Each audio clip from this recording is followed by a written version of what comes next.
Hello. This is Dr. Nicola Ducharme. How are you doing today? So today I wanted to talk to you about the importance of addressing mold and Candida in the sinuses. And so we're going to go through a couple of different considerations here. The first is, who is this relevant for? Like, who needs to pay attention to this? What conditions could this potentially impact? And then the second would be how to assess. Are there tests that are necessary to do? Any assessment tools that are necessary?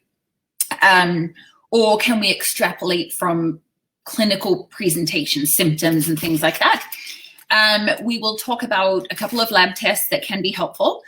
And then obviously talk about some treatment options. And most importantly, I want to go through some of the different options for nasal sprays that I've been using in some of my patients.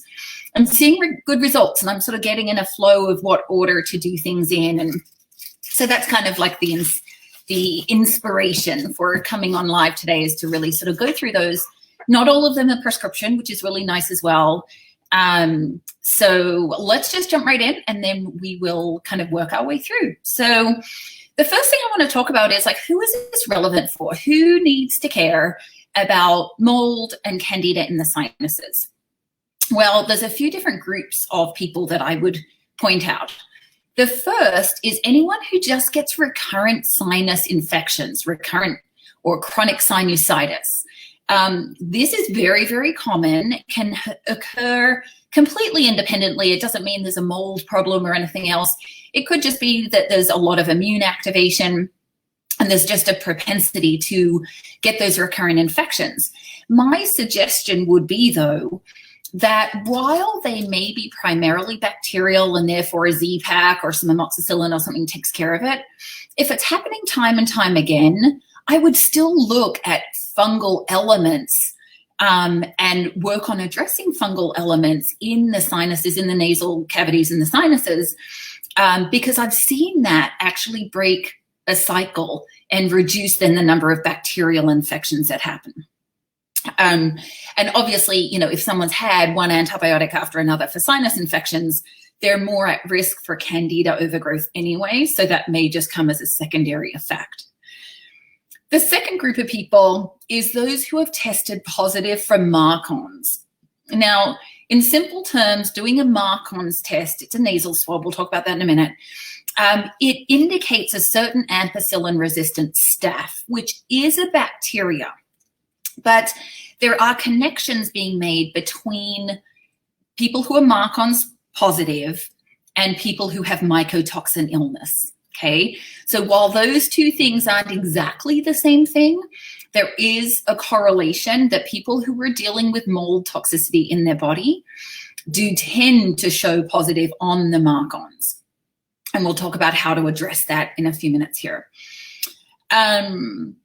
The other thing about, the other group, I should say, that are kind of like big, important group here is those who are struggling with mycotoxin illness. Okay, so people who have mold toxicity throughout their body, often it will colonize in the sinuses, and that can contribute to all the neurological symptoms and the brain foggy kind of symptoms as well. So it's really important that we address that. And I'd just like to take a moment to kind of pay tribute to Dr. Neil Nathan and also Dr. Brewer, who have done a lot of work on this area, and I've studied both of their research and their writings, and I think they were like the leaders of the troop in this regard. So they've done great work, and I was very much sort of starting to implement their work, and then just fine-tuning and finding my own little ways to go about it and what might be best for which person, etc. Individualizing it to the particular scenario. So the third group then is people who have mycotoxin illness, and so frequently we see sinus involvement with that. I think it's a piece that must be addressed within the treatment protocol, as well as other things, more systemic treatment, but we'll talk about treatment in a minute. And then finally, people who struggle with Candida overgrowth. Now, there is also some overlap and some crossover between sort of mold. Candida obviously it's a fungus, it's a yeast. And so mold, fungus, yeast, all kind of, they're all happy cousins together. But people who have Candida overgrowth often have Candida in their sinuses. So again, it must be addressed in order for, systemic gains to be made. So let's talk now about how you would assess if you have mold or Candida in the sinuses. Well, doing a nasal swab can come back, with a number of different things. Obviously, there's that one lab that we send off for the Marcon's test. That's fairly straightforward. The patient does the swab themselves at home and off it goes. They can detect also other things growing other than that particular kind of staph. So, for example, I had a patient that I talked to just this week who sent a nasal swab off, and hers came back really high for Aspergillus.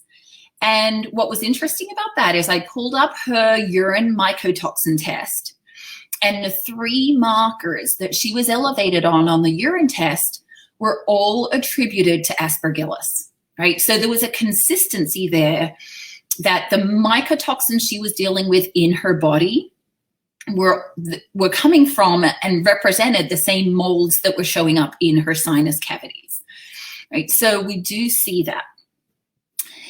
By and large, I don't do a ton of like nasal swabs and cultures and things like that. I tend to extrapolate. I do test for the systemic issues. So I test the whole person, the body. And for mycotoxins, my favorite test is the Great Plains Lab Mycotox profile.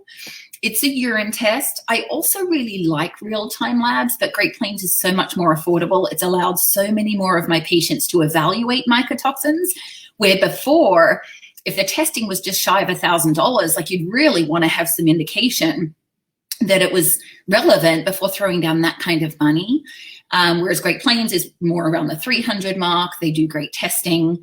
I've used them for years and years and years. So their mycotoxin panel, I really like. It does break it down by different types of mold, the different toxins that the different molds can throw off.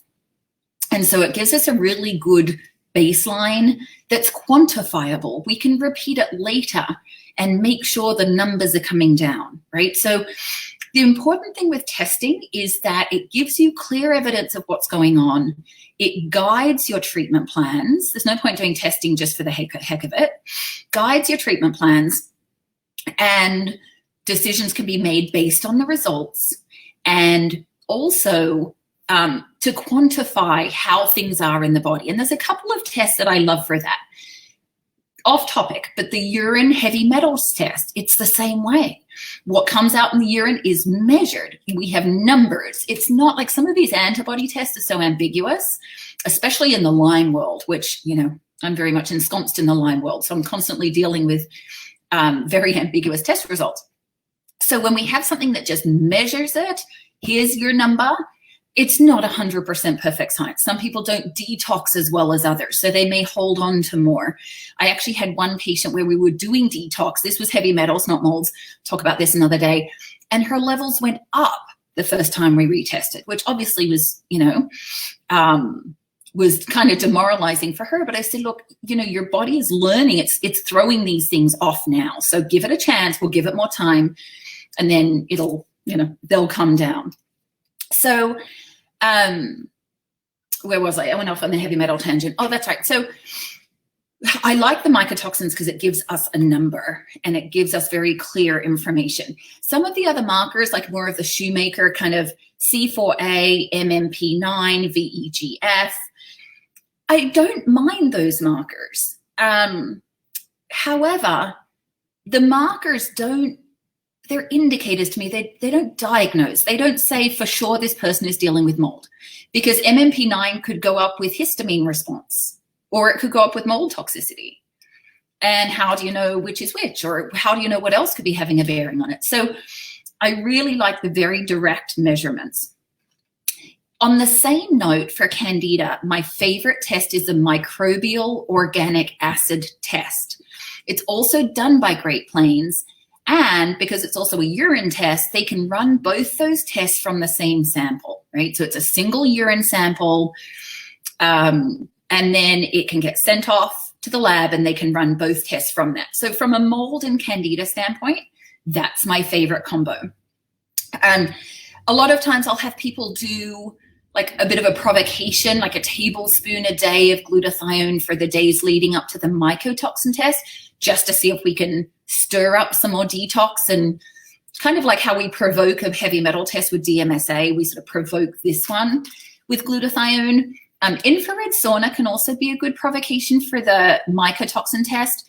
However, in our current environment where, you know, people who used to go to clinics for infrared sauna can't do that, it's an accessibility thing. Not everybody can get to infrared sauna, whereas pretty much everyone can get glutathione in their house. So that would be the more kind of systemic assessments. So really, in a perfect world, you know, and I'm not talking about Lyme here, although it crosses over. I have so many patients where all of this merges into one. I'm just going to keep Lyme slightly separate for today. So the best things would be the nasal swab, the Marcon's test, the Great Plains mycotoxin, and the Great Plains microbial organic acid. Having said that, if I'm working with someone and we know there's mold toxicity, or if we know there's a big Candida problem, I'm going to go ahead and do some kind of nasal sprays anyway, without necessarily justifying that with testing. It doesn't need to be justified with testing. It needs to make sense for what's going on for the individual.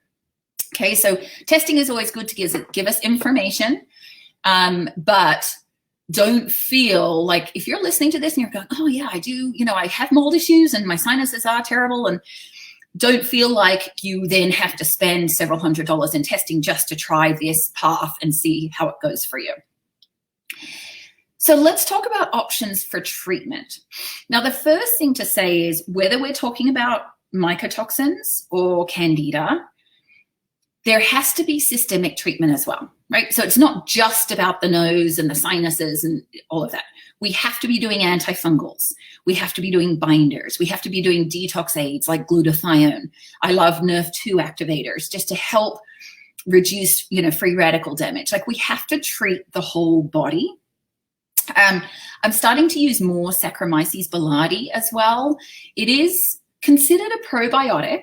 It's a yeast, but it's a good yeast that crowds out the bad yeast.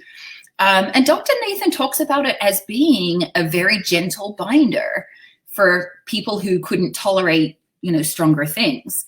So we want antifungals, we want binders, we want detox helpers, and we want probiotics, especially the Saccharomyces boulardii. So that's something to consider. But let's now talk about the nasal sprays, which is kind of really the crux of what I wanted to get to today. There are two things that I have seen work quite well that are over the counter and generally speaking, readily available. So the first one is something called X-Clear. And X-Clear you can find at Target or CVS or for people, I don't know if it's abroad, I haven't actually checked that, but it's available in mainstream stores. And the xylitol is a good antibacterial and an antifungal, but it also helps to break down biofilm. So what becomes very important to this conversation is that if we're going to do nasal sprays, we need to make sure we're breaking down the biofilm, which is like the sticky goo that exists and is created and that bacteria and yeast and other things can live in. Right, so we know that Candida creates biofilm. We know that Borrelia, the Lyme bacteria, creates biofilm. We have biofilms in our mouth. I mean, we have biofilms throughout our body, but also in the sinuses. But if you don't break down that biofilm, you won't get to the bugs and the pathogens and the toxins that you need to be able to reach. Okay, so a lot of the nasal sprays have the capability to build biofilm breakers into them. So I'll mention that when it comes along. So xylitol with the X-Clear is working on biofilms as well as on the actual bacteria, yeast, fungus, things like that itself. So that's the first one. Cheap and cheerful, get it at the local CVS or Walmart or wherever, Amazon. And that's a good, safe, easy place to start. The second nasal spray that I have used with good results is Colloidal Silver. And Colloidal Silver you can get as a nasal spray in a pump bottle.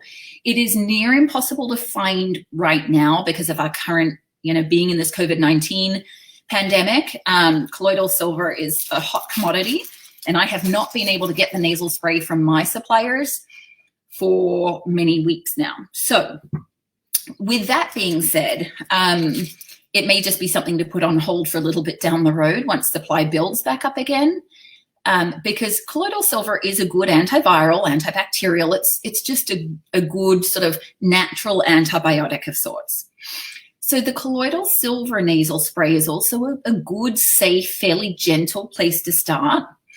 I have a little hack, though, that I have really liked, and that is I get biocidin, and that can either be the liposomal or the drops.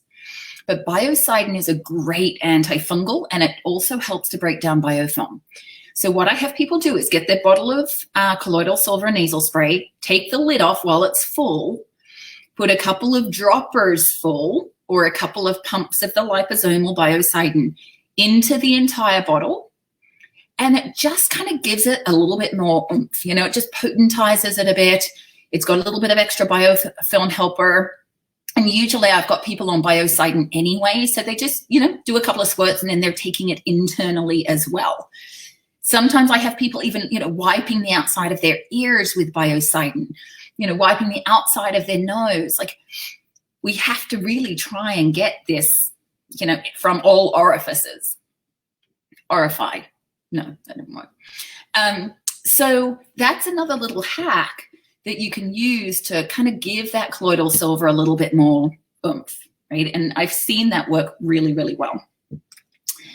So next I'm going to talk about some of the prescription nasal sprays. Now these typically come from a compounding pharmacy. We are in California, so we use Woodland Hills, and they compound these kinds of things. And, I got a couple of questions coming in. I will respond to those in just a minute. So the compounders can put any number of things together. Shelby, let me answer your question. Biocidin is B-I-O-C-I-D.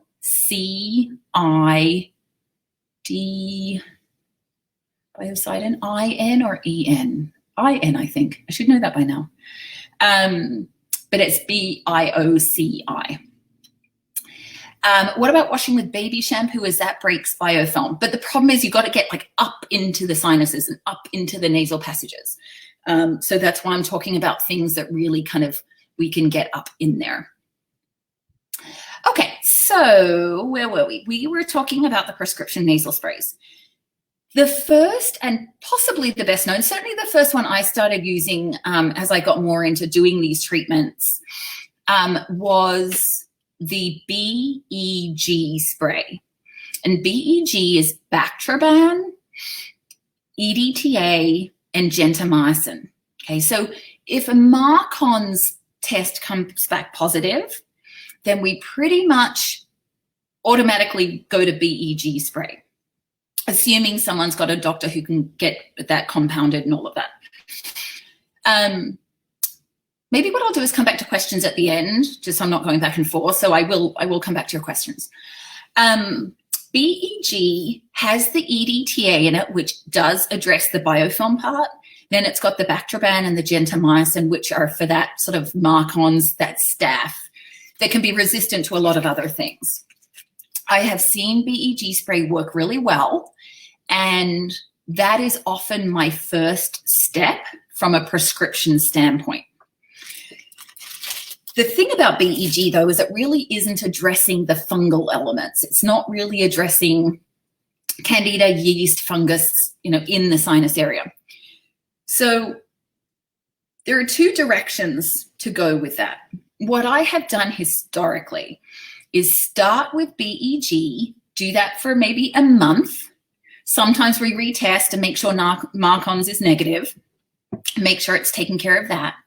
And then roll on to more of an antifungal spray, such as nystatin nasal spray or amphotericin B nasal spray.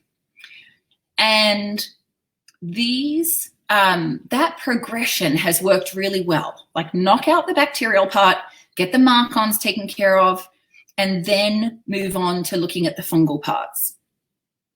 Nystatin nasal spray is a little bit more gentle than amphotericin B nasal spray. So that decision between doing, one or the other relates a lot to the sensitivity of the patient. Either way, we use an EDTA spray at the same time. So what that would look like is the EDTA spray would come separately. Now with nystatin, it actually comes as a capsule, and there's a special little sort of atomizer thing that can be dispensed through the compounding pharmacy as well. So you do the EDTA first, and then do the atomizer with the nystatin after it, right? So break down the biofilm, get the antifungal in. The amphotericin B works in similar ways. We tend to do EDTA with that as well. And so it's just the EDTA spray followed by the amphotericin B spray. The other thing that I've started doing a little bit more recently, and so it's kind of early days, but I'm liking the idea of it, is they can also compound what's called a BEGI. Bactroban, EDTA, gentamicin, just like we talked about before, but adding itraconazole. So that is a perfect combination for someone who may be mark-ons positive, or there may be suspicion, like somebody who's had recurrent bacterial sinus infections that do respond to antibiotics. So clearly there's a bacterial element, but they've become chronic, they've become recurrent. We think there's, yeast stuff going on as well. It covers both bases. So with the EDTA, it has the biofilm. With the Bactroban and gentamicin, it covers the bacteria. And with the itraconazole, it's more addressing the yeast and fungus and mold kind of elements. Now, that's going to be a slightly more powerful nasal spray. So over the next few months, as I kind of compare the results of doing it that way versus doing the BEG by itself and then onto the nystatin, time will tell. I haven't got enough cases of the BEGI under my belt yet to really be able to compare and kind of see what I think.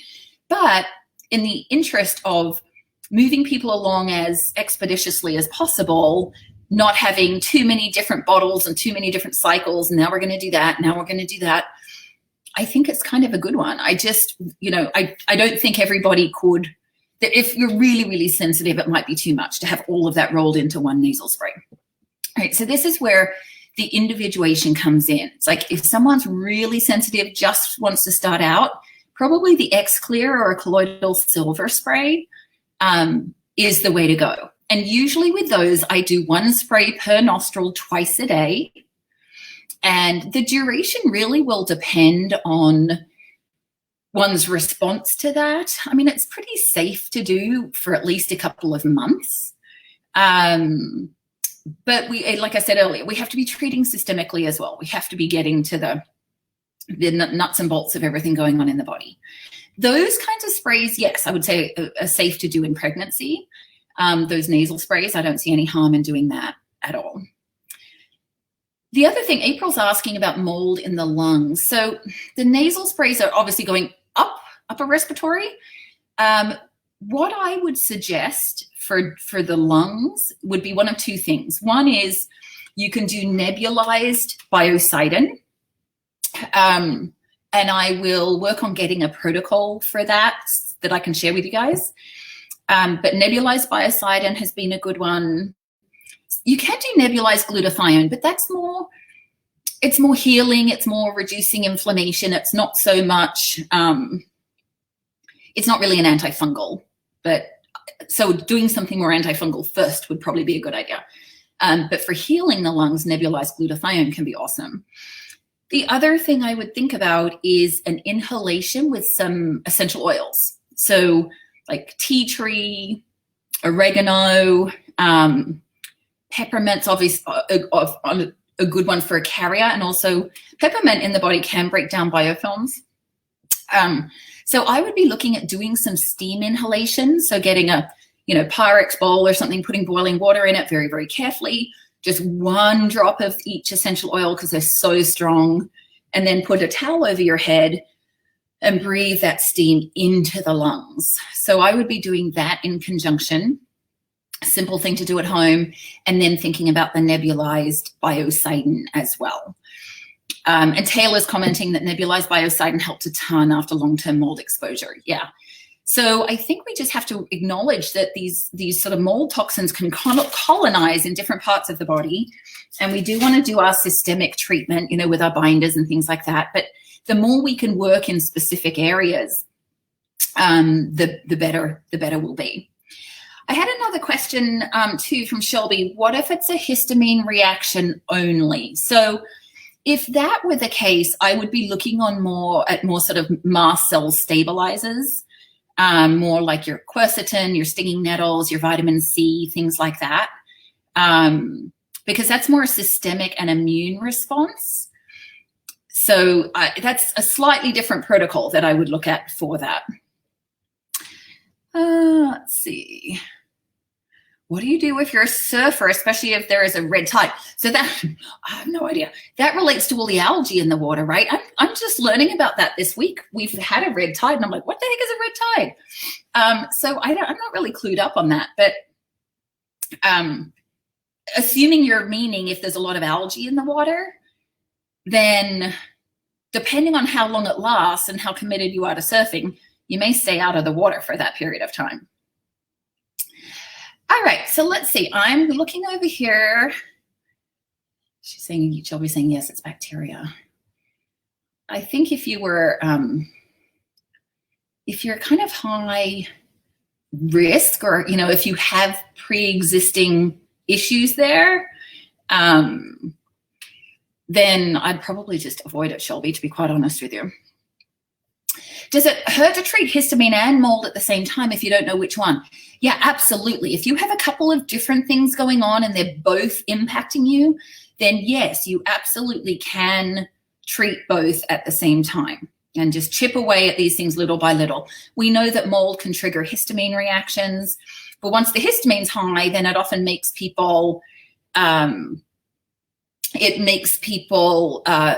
sort of more immune reactive, and therefore all the mold stuff gets worse. And I mean, throw lime in, which, like I said, that's for a different day, but then it's all, you know, it's all a big mess. So yeah, I'm a big believer in trying to address whatever things we know we have going on, address them kind of all together as much as possible, and without getting too overwhelming. But the commonalities are, you know, what do we have that's in common with all of these different things? And people say, oh, should I treat Lyme first, or should I treat mold first? And I am a believer in trying to do both at the same time if possible, like little by little. But we have to look for the commonalities too. Like, how do we moderate the immune reaction? Where are the toxins in the body? How can we reduce toxicity? How can we reduce inflammation? Because those things are all common to some of these chronic problems. So can Marcons cause dizziness? Yes, I have seen it cause dizziness, actually. Yeah, because and vestibular issues, because anything that's impacting the sinuses, then it can impact the ears too, which can lead to dizziness. But a lot of people who have these issues often just have neurological symptoms as well. So yes, to answer your question, I have seen that. The last nasal spray I want to mention here is VIP spray. And I mention it because it is more about helping the brain than it is about like killing off mold or fungus or anything like that. It's one that was always part of Dr. Shoemaker's protocol, but he was very much about do everything else first in his protocol and then do VIP spray at the end. And what I'm realizing recently is that there are times where we can do VIP spray earlier in the protocol and not have to push it right to the very end. So again, another example of a patient that I talked to last week who is doing mold treatment, but her head is just like the depression, the anxiety, the brain fog.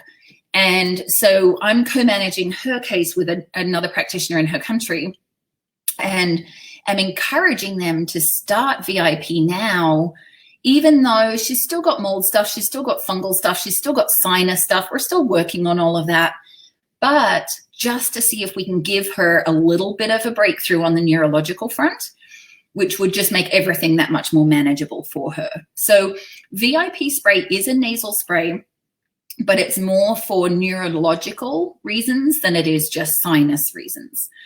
So I hope that makes sense. So let's see. How does food and nutrition affect sinuses, specifically alcohol, kombucha, and coffee? Well, so alcohol is going to predispose one to Candida more than not having alcohol. And it's interesting with kombucha. So some people find that fermented foods like kombucha are terrible for their sinuses and terrible for their Candida issues, even though one is typically thinks that fermented foods are good because they're providing good, healthy bacteria for the microbiome. I don't always see it that way. And so that can be an individual thing. But for everyone, pretty much bear in mind that, alcohol, especially wine, beer, beer is fermented. It's yeast. It's just liquid yeast and sugar. So that will really kind of fuel Candida issues and fungal issues in the body. So alcohol is not a great one. Let's see. Just looking at questions, sorry. Trying to keep up. Oh, I'm getting behind. Yeah, coffee, I haven't seen so much of a correlation. There are some people that that coffee will flare them up, but I haven't seen such a strong connection there. I always say, though, if sinus issues seem to be connected to foods, then always try to get an IgE and IgG food sensitivity test done. And that way you'll just have clear information about what foods to avoid. And with the IgE, which are like proper food allergies, most people connect the dots on those because for the most part, you eat the food, something bad happens. So it's not so hard to identify.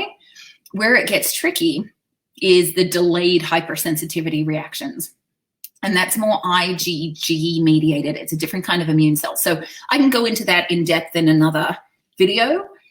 But always looking at food sensitivities when we have people with sinus issues can be really important as well. Leanne's asking about auricular ozone treatments. I think all of that stuff is helpful. Any of those adjunct things are helpful. Shelby, can you just fast? Well, to me, that's not a long-term fix, right? That might be something just to sort of give the body a break for a few days, but it's not really getting to the root of the problem. Like when I hear people say, I'm on this Candida diet, I got diagnosed with Candida, I'm on this really strict Candida diet. And I'm like, what else are you doing? What herbs or supplements or whatever? And they're like, nothing, I'm just doing the Candida diet. And I actually feel quite strongly about this. I could go on about it for ages, but putting people on a really, really miserable diet without helping their body to combat whatever's going on, to me, is a bit unfair. I mean, we have so many good antifungal herbs. We have, Pau d'Arco tea. We have biocidin. I use a lot of Citricare, which is a citrus seed extract. I love nystatin. It's a very safe, non-toxic medication. I'll even use diflucan or itraconazole where I need to. And I'll often use itraconazole for ocra toxin and aspergillus related problems. So I always think that just doing the diet alone, and I would put fasting in that as sort of the same category, and not doing anything else to address the issue, in my view, is kind of falling short in terms of what can be done. Let's see, VIP easily available. Is it compounded? Yes, it is compounded. It's reasonably, relatively available. Like my local compounding doesn't offer it, but we have a couple of compoundings in California that do. I think Hopkinton, I may be getting that name a bit wrong. I think they're more East Coast. They definitely compound it. I've got patients in Australia getting it compounded. So I don't think it's that hard to find, but it may just take some calling around to figure out which compounding pharmacies. Okay. Yes, VIP shall be correct. VIP. Okay, Aviva, I actually, you're asking what's the best way to diagnose Candida. I actually talked about that earlier in the video, so maybe go back and listen to the replay. In a nutshell, I love the microbial organic acid test from Great Plains, but I talk about that a little bit further back as well. All right, folks, well, I hope you've learned something new today. All this talk about sinuses and yeast and bacteria and biofilms. It's all charming stuff, but I hope that was valuable for you. And again, you know, if you don't have a doctor that can, you know, work these things through with you or has the ability to prescribe these things for you, you still do have the option of, you know, starting with the naturals. Sovereign Silver is a good one that I like. Somebody was asking, do I have a brand?